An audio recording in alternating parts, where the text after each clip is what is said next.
Jangan lupa like, comment, and subscribe channel aku ya. Thank you. Hello, welcome to my YouTube channel. Masih bersama saya Ria. Pada sore hari ini saya akan mengajak teman-teman untuk melihat tanaman hias saya. Tapi itu tidak begitu penting ya. Poin terpenting di sini yaitu saya akan nunjukin ke teman-teman semua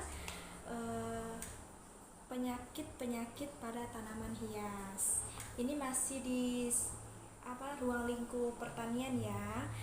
Ruang lingkup pertanian itu bukan hanya tanaman pangan, tanaman perkebunan, tanaman non hortikultura dan sebagainya, tapi tanaman hias juga termasuk dalam ruang lingkup pertanian.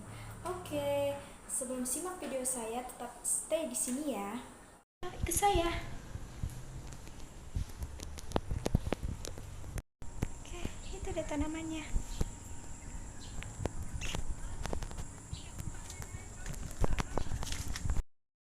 Oke, silau.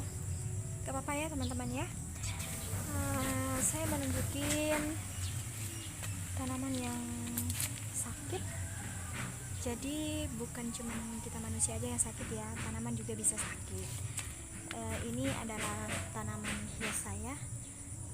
Sedikit sih ya, tapi adalah. Poin terpenting di sini bukan karena saya mau nunjukin banyak atau sedikitnya tanaman hias saya, tetapi saya menunjukin penyakit-penyakit yang terdapat pada tanaman hias. Contohnya kayak gini nih. Ini tanaman caladium ya.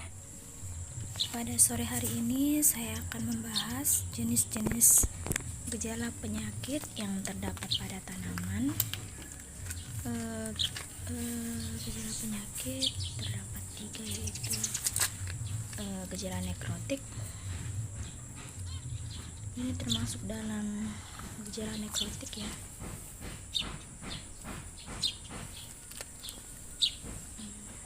Ini adalah gejala gosong, sama kayak gambar yang tadi juga ya. Ini juga gejala gosong terdapat pada aglonema. Gejala gosong ini sering juga disebut terbakar, yaitu adalah mati dan mengerinya bagian tanaman tertentu. Ini juga yang terdapat pada monstera. Ini gejala gosong ini biasanya terjadi karena penyebab abiotik ya, karena panas terlalu tinggi. Gejala nekrotik terjadi karena adanya kerusakan pada sel atau bagian sel, bahkan kematian sel.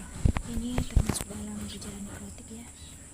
Ini adalah gejala klorosis, yaitu rusaknya kloroplas atau klorofil menyebabkan menguningnya bagian-bagian yang lazimnya berwarna hijau. Ini terdapat pada caladium, yang tadi terdapat pada monstera ya. Kemudian ini juga termasuk bagian dalam gejala nekrotik ya. Ini gejala hidrosis, penyakit hidrosis, yaitu disebabkan karena air sel keluar dari ruang sel masuk ke dalam ruang sela-sela sel. Bagian ini akan tampak seperti kebasah-basahan dan dapat diikuti dengan pembusukan. Nah, ini termasuk dalam gejala hipoplastik teman-teman. Gejala hipoplastik ini disebabkan karena terhambat atau terhentinya pertumbuhan sel. Ini tanaman aglonema saya ya. Ini terkena etiolasi. Gejala etiolasi ini bisa terjadi jika tumbuhan berada dalam kekurangan cahaya. Tumbuhan menjadi pucat, memanjang dan mempunyai daun-daun yang sempit.